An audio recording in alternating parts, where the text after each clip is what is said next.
உணவு வந்து தரமா இருக்கணும். அதுக்காக தான் நம்ம நிதி ஒதுக்குறோம். அதுக்காக தான் நம்ம மாணவர்களுடைய கல்வி வந்து மேம்படுத்த வேண்டியது இருக்கு.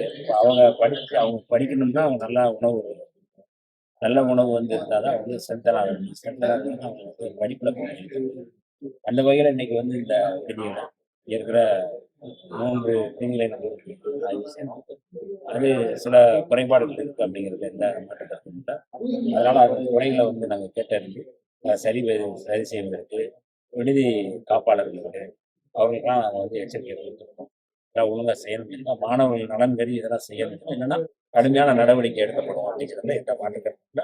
இவர்கள் வந்து இனிமே வந்து தப்பிக்க முடியாது. இனிமே வந்து இதை சொல்லிட்டு எங்காவது வந்து எஸ்கேப் ஆகி கடந்த முறை இருந்தது கூட மெத்தனமா இருந்தால் விடுதி காப்பாளர்கள் விடுதியில் இருக்கிற யாரா இருந்தாலும் கடும் நடவடிக்கைக்குள்ளாவார்கள் என்பதில் எந்த மாற்று கருத்துல. மாணவர்களுக்கான அரசு நம்முடைய அரசு, மாணவர்களுக்கான முதல்வர்களுடைய முதல்வர். ஆக அவர்களுடைய நலன் கருதி தான் இதை நம்ம வந்து எடுக்கிறோம். அதனால வந்து விடுதி காப்பாளர்கள் தமிழ்நாடு முழுக்க இருக்கின்ற விடுதி காப்பாளர்களுக்கு ஒரு எச்சரிக்கை கொடுக்க கடமைப்பட்டிருக்கின்றோம்.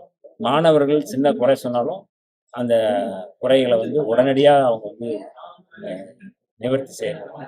அதற்கு அவர்கள் வந்து பொறுப்பாக இது உணவு சரியில்லைன்னு சொல்லியிருக்காங்க. அதுக்கு நடவடிக்கை அதான் அது சொல்லியிருக்கிறாங்க. நாங்கள் வந்து அதுக்கு மனுவெல்லாம் ஒட்ட சொல்லியிருக்கிறோம். என்ன உணவு தேவைங்கிறத நாங்கள் வந்து சொல்லியிருக்கிறோம். அதை உடனே செய்யலாம் கட்டாயம் வந்து நடவடிக்கைக்கு உள்ளாவார்கள். ஒரு எச்சரிக்கையாக நம்ம வந்து இருக்கோம். இந்த எச்சரிக்கை அவங்க வந்து கேட்கலன்னா அடுத்த கட்டத்துக்கு நடவடிக்கை எடுக்கும்.